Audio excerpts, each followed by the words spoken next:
2 años fueron necesarios para construir el Titanic, también conocido como el barco insumergible. Y sin embargo, después de navegar durante 4 días y medio, y tras chocar con un iceberg, se hundió en apenas 2 horas y 40 minutos. Más de 1.500 personas perdieron la vida y hasta hace poco no se habían encontrado los restos del navío.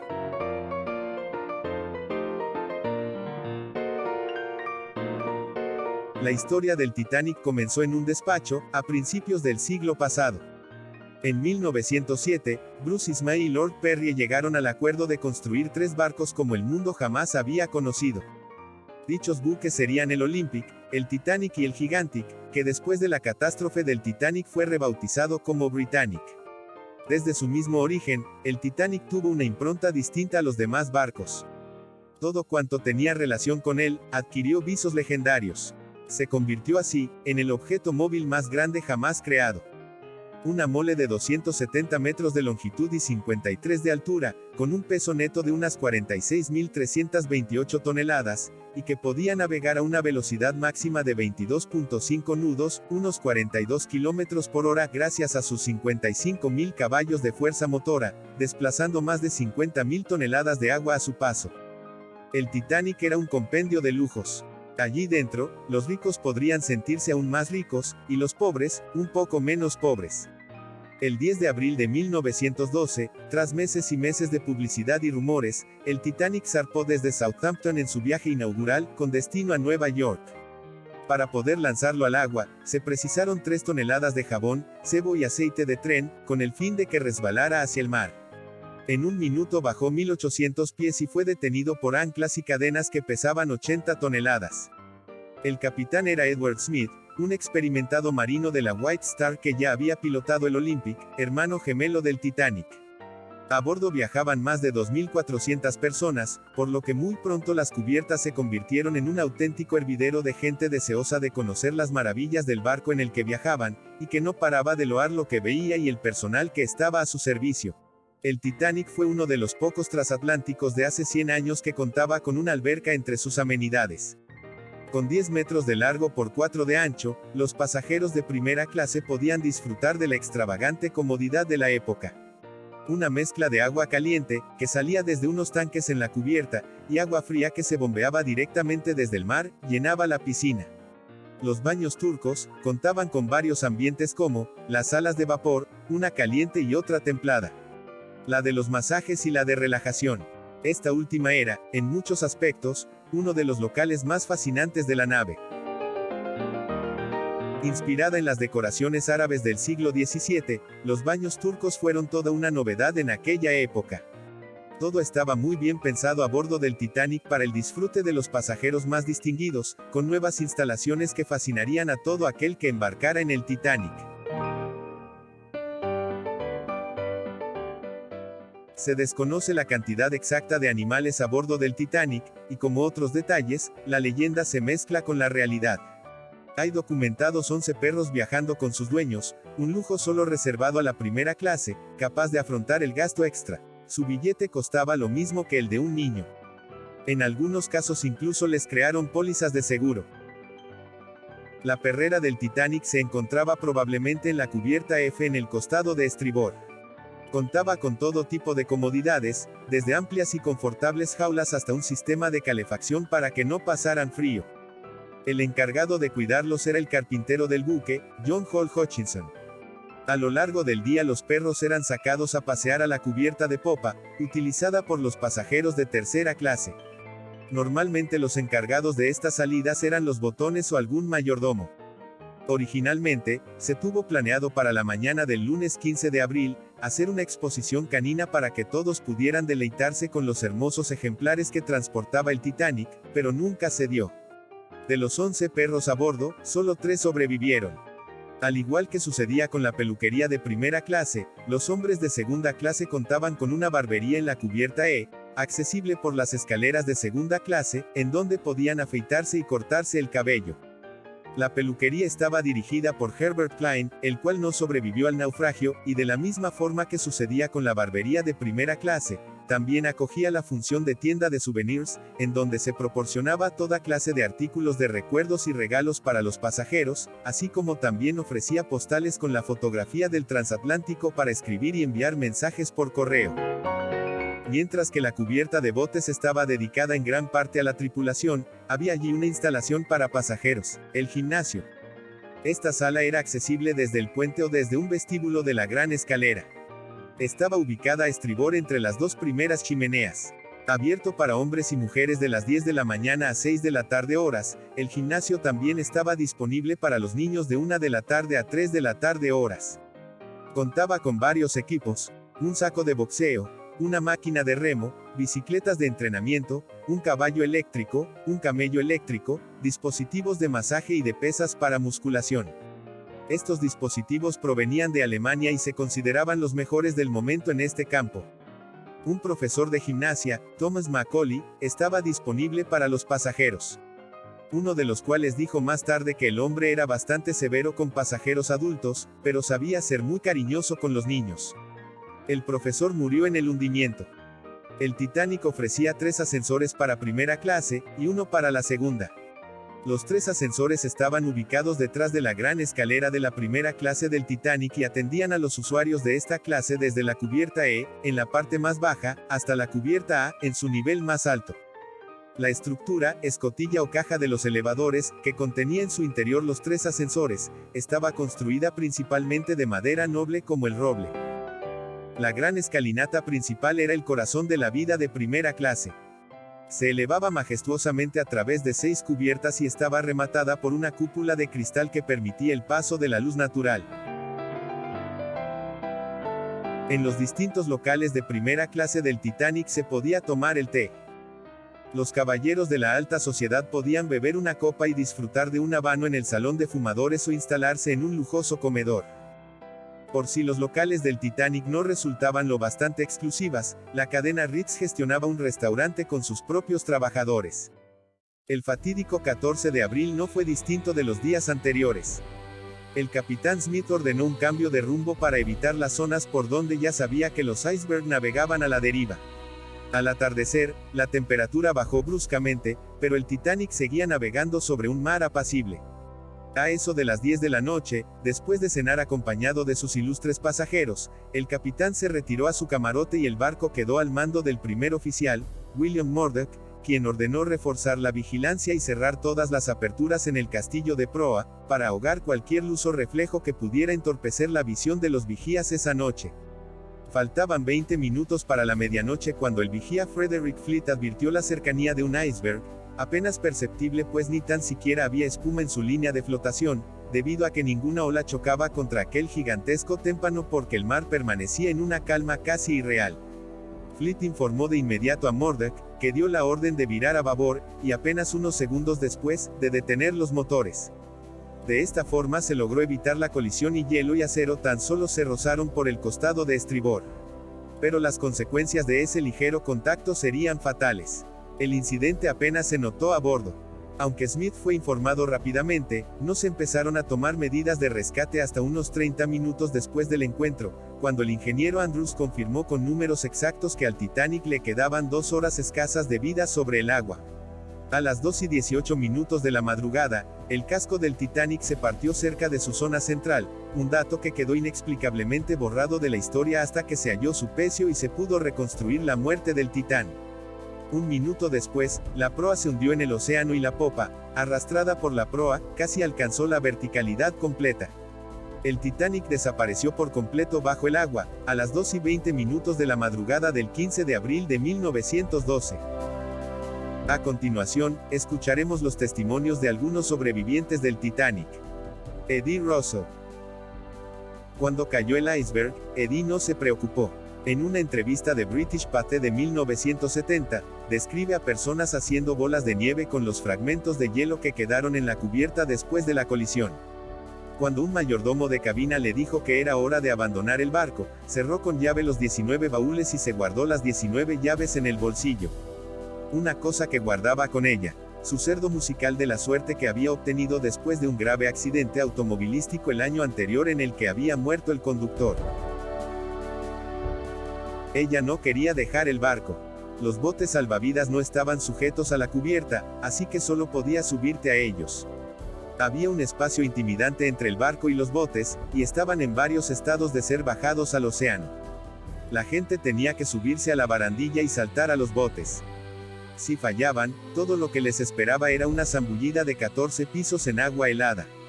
Eddie prefirió quedarse quieta. Un marinero la vio e intervino. Él dijo, ¿no quieres ser salva? Bueno, salvaré a tu bebé. Le arrebató el cerdo de debajo del brazo y lo dejó caer en el bote salvavidas 11. En la entrevista, Eddie dice, cuando tiraron ese cerdo, supe que era mi madre que me llamaba. Ella saltó detrás de él, y así fue como el cerdo le salvó la vida. Tocó el cerdo musical para calmar a los niños en el bote salvavidas. Uno de esos niños era Philip Axe, un bebé de apenas 10 meses. Lo habían separado de su madre de 18 años, Lee Axe, pasajera de tercera clase, durante el caos. Lo arrojaron al bote salvavidas 11 mientras que su madre se vio obligada a subir al siguiente bote a pesar de que trató de abrirse paso hasta el 11 para estar con su hijo. Eddie sostuvo al pequeño Philip y tocó la música para él, una y otra vez. En abril de 1953, Eddie, Lee y Philip se reencontraron en un preestreno especial de la película Titanic. Protagonizada por Barbara Stanwyck, los productores invitaron a varios sobrevivientes que tuvieron un emotivo reencuentro en la proyección. Eddie comentó, el bebé, entre otros bebés, para quien toqué mi caja de música de cerdito con la melodía de Maxixhe, estaba allí. Tiene 41 años, es un rico magnate del acero de Norfolk, Virginia.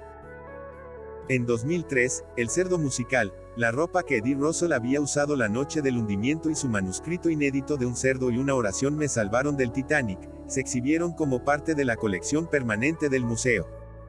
Por primera vez desde que se tiene memoria, escuche al cerdo tocar la canción que tranquilizó a los niños en el bote salvavidas 11, mientras esperaban en la gélida noche durante 7 horas a que el Carpathia los rescatara.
Según Edith, la melodía era Maxixhe, una popular canción de baile brasileña, pero los investigadores del Museo Marítimo Nacional confirmaron que se trata de la Sorella, una marcha compuesta por Charles Borel, Clerk, en 1905.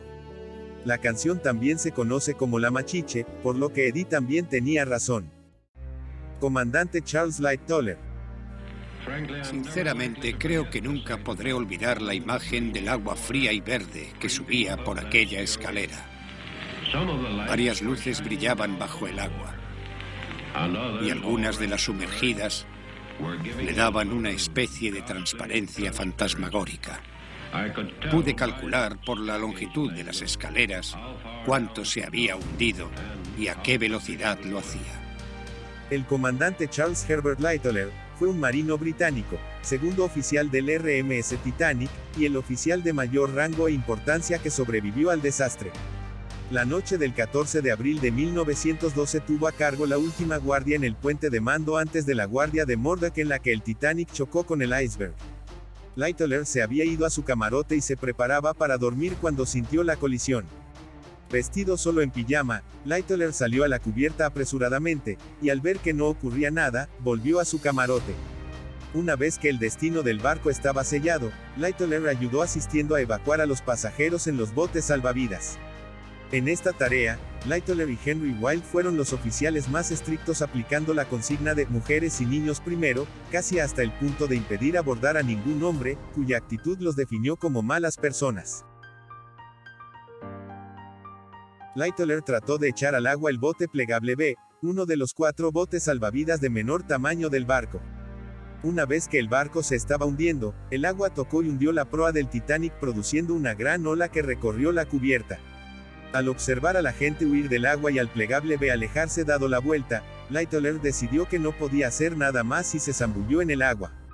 Una vez en el agua, Lightoller comenzó a nadar hacia el puesto de vigía que se encontraba al nivel del agua, hasta que recordó que era más seguro mantenerse alejado del buque que se hundía.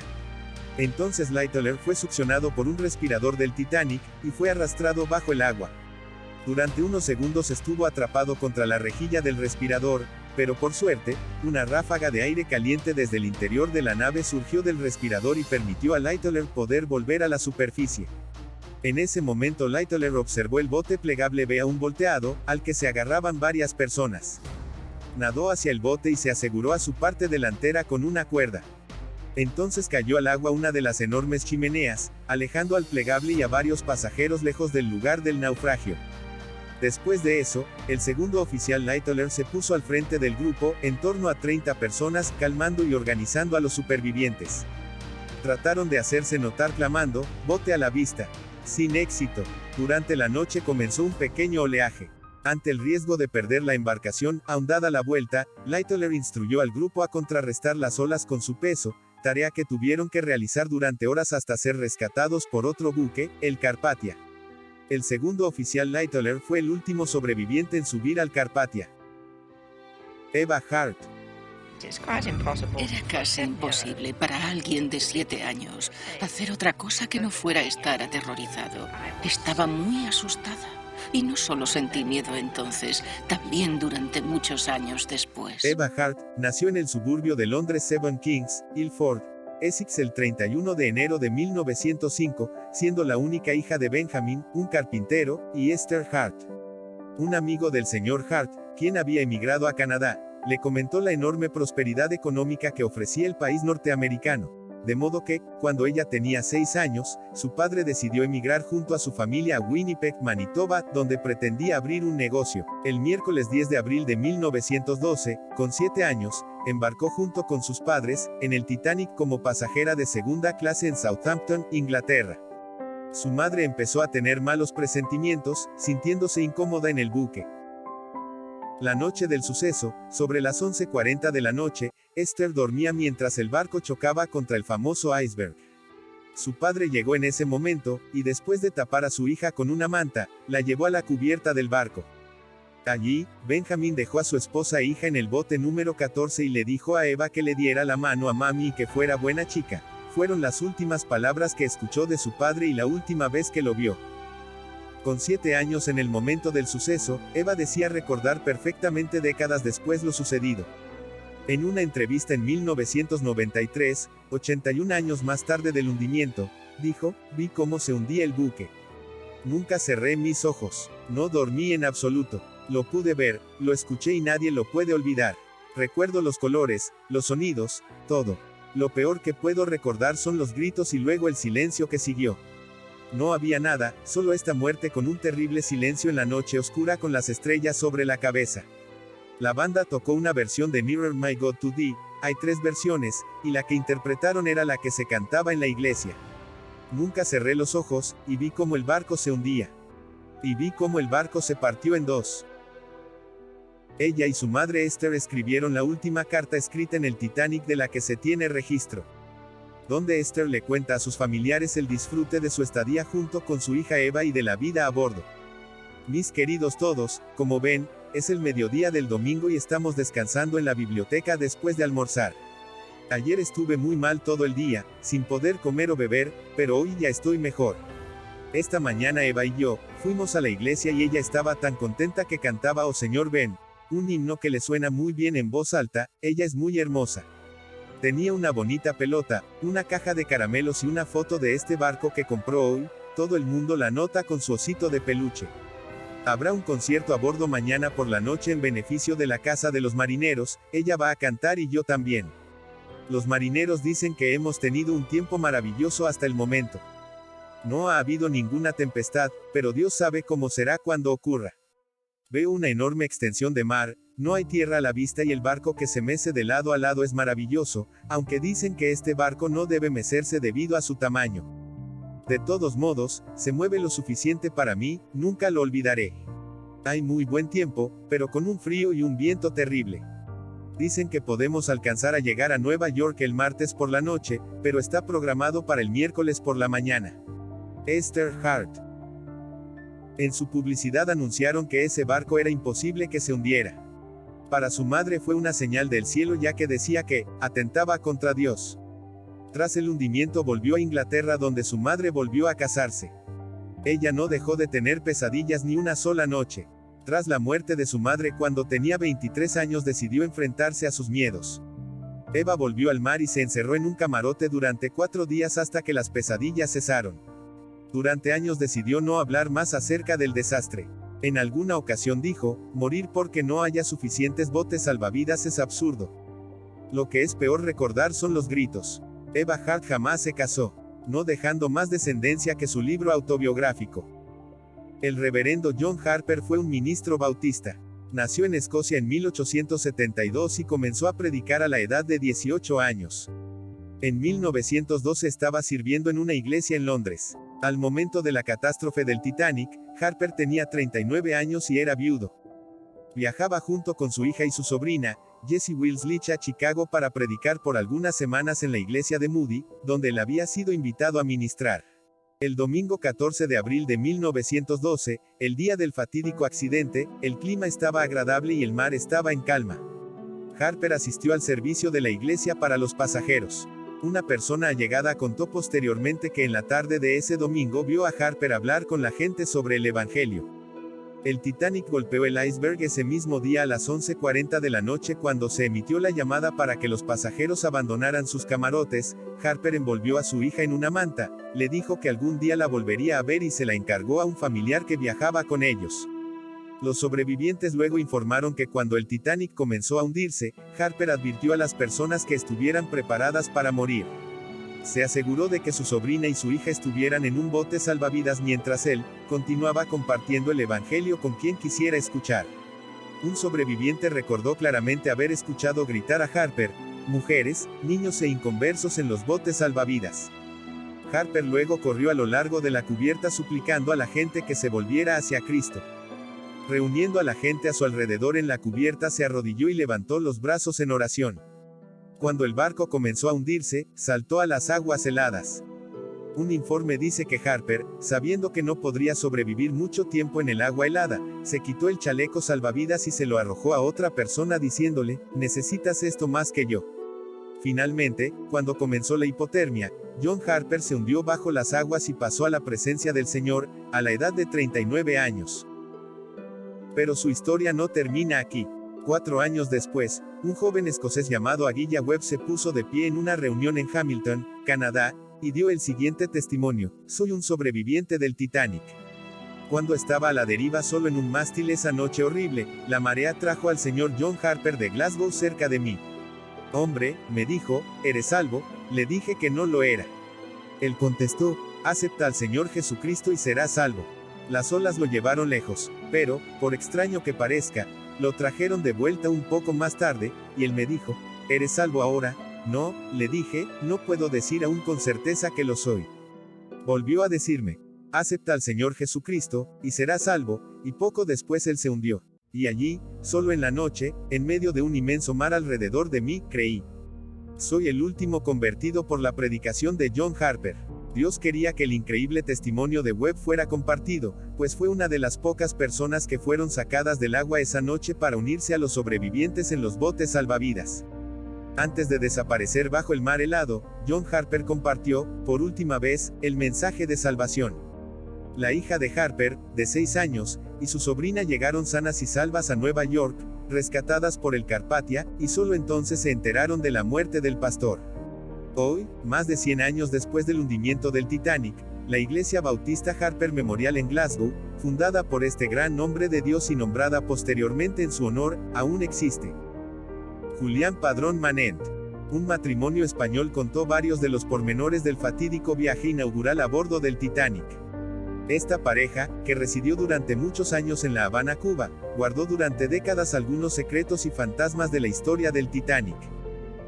Julián Padrón Manent y su esposa Florentina Durán estaban en ese barco y hablaron con un periodista, que años después les hizo muchas preguntas sobre ese viaje para poder responder algunos de los misterios que lo rodean desde hace un siglo. Uno de los recuerdos del hombre era estremecedor. El agua negra y glacial avanzaba y subía lentamente por el barco. Y allí me di cuenta que no había vuelta atrás. Cuando estaba a la altura de los pies, traté por todos los medios de salvarme. Durante la cena esa noche, varios se reunieron a fumar y jugar ajedrez o naipes.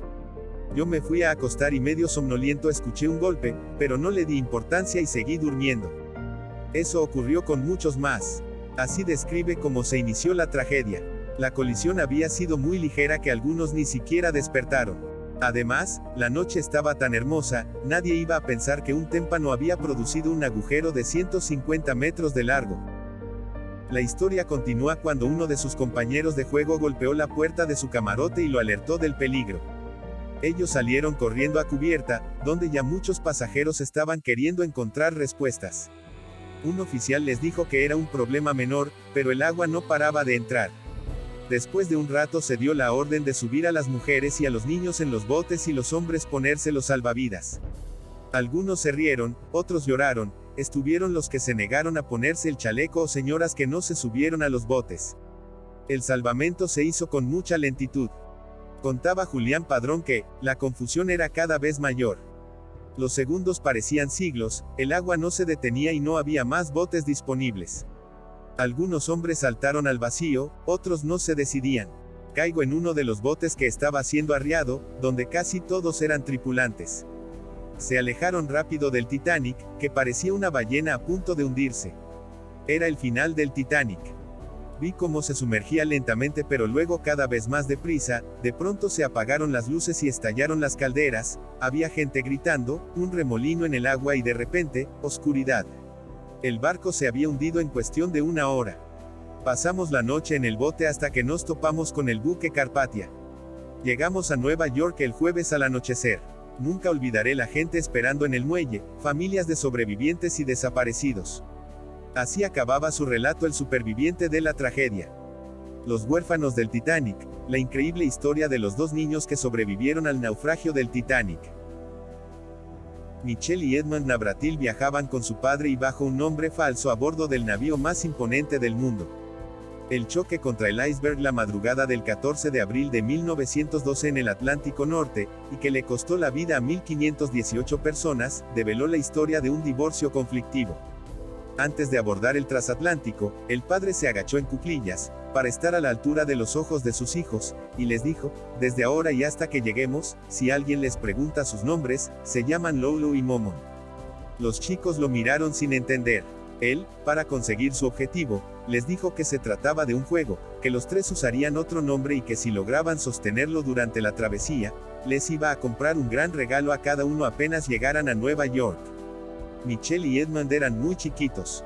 Tenían 2 y 4 años, pero el soborno paterno sirvió como buen incentivo. El padre, Michelle Sr., también modificó su nombre y apellido.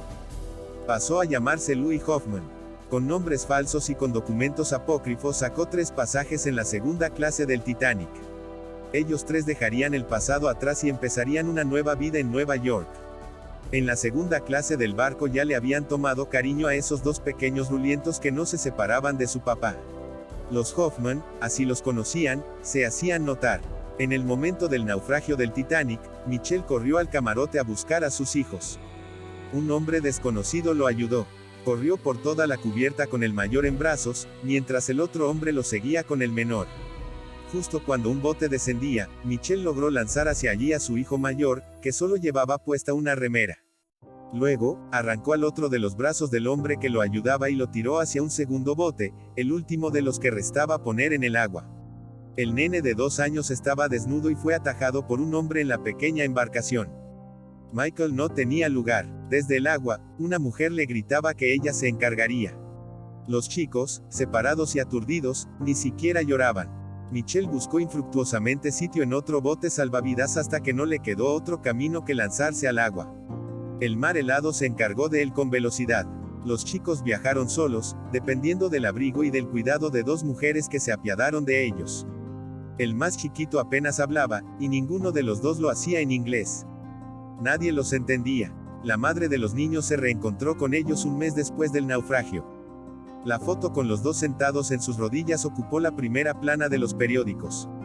Los dos chicos junto a su madre continuaron su vida en Francia. Edmond fue diseñador de interiores y arquitecto. Combatió en la Segunda Guerra Mundial contra los nazis y fue tomado como prisionero de guerra. Su salud se resquebrajó en el campo de concentración. Murió a poco de iniciar la década del 50. Tenía 42 años. Michel fue longevo. Se dedicó a la filosofía. Escribió algunos libros y dio clases durante décadas. Se casó y tuvo hijos. Con los años contó su experiencia. Dio muchos detalles, tal vez más de los que pudiera recordar debido a su escasa edad en el momento de los hechos. Dijo que su padre antes de lanzarlo al bote salvavidas le dejó un mensaje para su madre. Dile a mamá que siempre la amé, que mi idea era que todos juntos empezáramos una nueva vida en Estados Unidos. El cuerpo del padre fue uno de los que pudieron recuperarse y ser enterrados. Michel recién lo visitó en el cementerio en 1996. Michel volvió por primera vez a Norteamérica 75 años después, en 1987, para algunos actos en ocasión del aniversario redondo de la tragedia. Murió el 30 de enero de 2001. Tenía 92 años. Fue el último de los sobrevivientes varones del Titanic. Los músicos del Titanic. Los 8 músicos, contratados por la Black Talent, subieron a bordo en Southampton como pasajeros de segunda clase. Hasta la noche del hundimiento, tocaron en 2 grupos separados. Un quinteto dirigido por el violinista y director oficial de la banda Wallace Hartley, que tocaba a la hora del té, en los conciertos de sobremesa y en los servicios religiosos, entre otras ocasiones, y el trío de violín, violonchelo y piano de George Prince, Roger Bricu y Theodore Braille, que tocaban en el restaurante a la carta y el café Parisien. Los integrantes eran Wallace Hartley, director de la banda; Roger Bricu, el chelista francés Fred Clark, Percy C. Taylor, George Prince, Theodore Braille, Jock Hume, John Woodward. Una de las más famosas leyendas del Titanic es la relativa a su orquesta musical. Durante el hundimiento, los 8 miembros de la banda dirigidos por Wallace Hartley, se situaron en el salón de primera clase en un intento por hacer que los pasajeros no perdieran la calma ni la esperanza. Más tarde continuaron tocando en la parte de popa de la cubierta de botes. La banda no dejó de tocar incluso cuando ya era seguro que el buque se hundiría. En los momentos de apremio se dice que la banda tocó este repertorio: Los cuentos de Hoffmann, de Offenbach.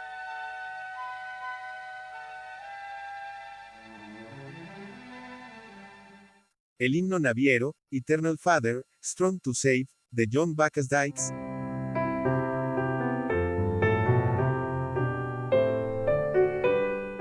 Y Son de Autumn, de Archibald Joyce.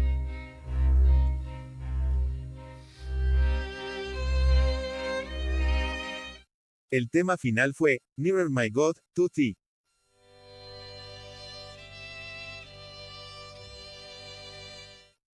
El operador de radio Harold Wright, de hecho, recordaba claramente escucharlos tocar la canción de otoño. Sin embargo, es muy probable que se confundiera con el Vals Son de Autumn, que pertenece al repertorio de la orquesta y podría haberse tocado fácilmente, incluso a pesar de las difíciles condiciones representadas por la oscuridad y la inclinación. Se ha insinuado que los músicos comenzaron a tocar en el salón de la cubierta hacia las 12:20 de la noche. Las declaraciones de los supervivientes, Emma Chabert, Jack Taylor y May Futrell, parecen apoyar esta versión. El conjunto musical también fue visto realizando su cometido en el nivel de la cubierta de botes de la entrada de primera clase. Un piano de pared Steinway fue proporcionado en un rincón, a babor de aquel vestíbulo. May Futrell testimoniaría: justo antes del lanzamiento del bote en 9 a la 1:30 de la mañana, la orquesta había salido a la cubierta de botes, donde había un piano, sobre el momento en que se bajó el cuarto bote, el cual estuvo a punto de abordar.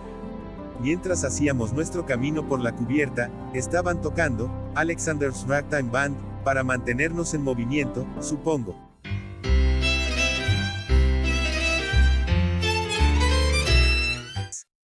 Ninguno de los integrantes de la banda sobrevivió al naufragio, y solo los cuerpos de 3 de ellos fueron recuperados. El cuerpo de Hartley fue uno de los que se recuperaron y pudieron ser identificados. A pesar de ser considerado como un héroe en su país, la naviera White Star Line le cobró a su familia por el coste de la pérdida de su uniforme. Melvina Dean. Melvina Dean fue la última superviviente del hundimiento del Titanic. También era la más joven de los pasajeros a bordo de dicho transatlántico, ya que tenía apenas 2 meses y 13 días de edad en el momento de que embarcó junto a su familia. El 10 de abril de 1912 por el mediodía, el Titanic inició su viaje inaugural. La familia Dean abordó y ocupó una cabina de tercera clase en el centro del barco que estaba reservada a las familias. El 14 de abril por la noche, específicamente a las 11:43 de la noche, Bertram Frank Dean sintió las vibraciones producidas por el choque entre el Titanic y el iceberg. Después de investigar lo sucedido, regresó a su cabina para decirle a su esposa que vistiera a sus hijos y subiera a la cubierta lo más rápido posible. Ella y sus 2 hijos abordaron el bote salvavidas número 10, y fueron los primeros pasajeros de tercera clase en escapar del hundimiento. En un primer momento la madre de Dean quería retornar a Kansas para satisfacer el deseo de su marido de llevar una nueva vida en Estados Unidos.